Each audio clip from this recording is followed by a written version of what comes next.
Issues. Aaron, I'll go to you first of all on social media age regulation. A lot of discussion through the tail end of last week, and it seems to me both of the major parties of government coming together on it. Do you see this as something that can be or should be locked away in law in the life of this current parliament?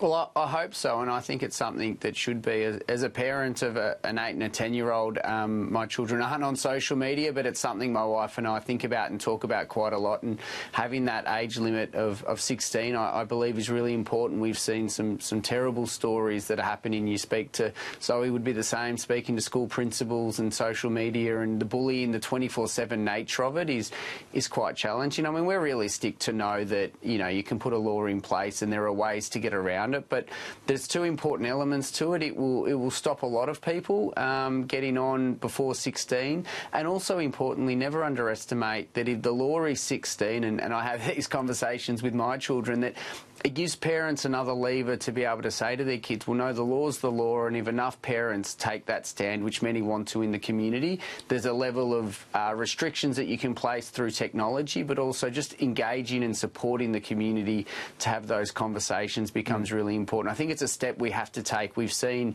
the damage that social media does to many young people, and we need to take action. Hopefully we can get it done in this term of Parliament. Do you agree with that observation there, Zoe Daniel, that even if it's not strictly workable, just having it there so parents can reference it is good enough? I mean, is that effective lawmaking? I can see why it's popular. I can see why it's an attractive idea. It so happens, Greg, that I'm on the select committee that's just been formed on social media in Australian society. So I'm keen to see the evidence that's thrown up during that inquiry, just to see what's possible to implement. I have to admit that as the parent of a 15-year-old and a 17-year-old, I can see that it will be very difficult to enforce with teenagers. And look, where I'm going with this, to be honest, and where I think we need to go is towards a duty of care in regard to the systems that the platforms use to cause no harm. And indeed, if they had that duty of care and they fixed their algorithms in the way that I think they need to, maybe we wouldn't need age verification. Yeah, no, it's surprising how much opinion coalesces around those principles between yourselves today, but so many others across the parliament. Look, I know politicians are always reluctant to talk about polls, but let's face it, when we're inside of 12 months, you start to watch them. We all do. Zoe, I'm going to go to you first on this. You may have noticed today, not one but two, Freshwater Strategy Poll and Resolve Political Monitor have Labor's primary votes stuck either in the low 30s or the high 20s in one case. But also you have the issues polling that has Labor's standing on everything from health to defence to cost of living and immigration dropping. So the question is, Zoe, have people underestimated Peter Dutton?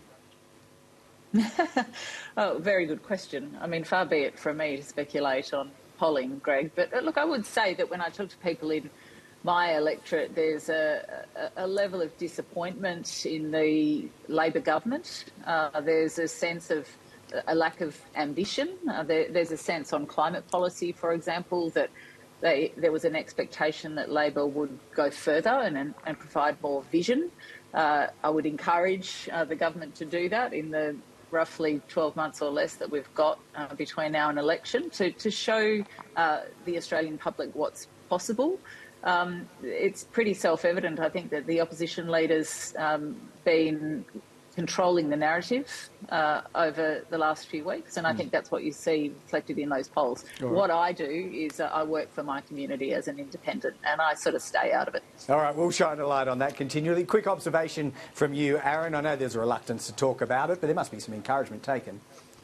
I think, yeah, I mean, there is a reluctance in the sense, Greg, that, well, one, polls are a point in time and they give an indication, but they're not accurate. But also, ultimately, we shouldn't be talking about ourselves as members of Parliament. It's about engaging with our community. What I hear when I talk to my community in Casey is a frustration with the government. They promised this.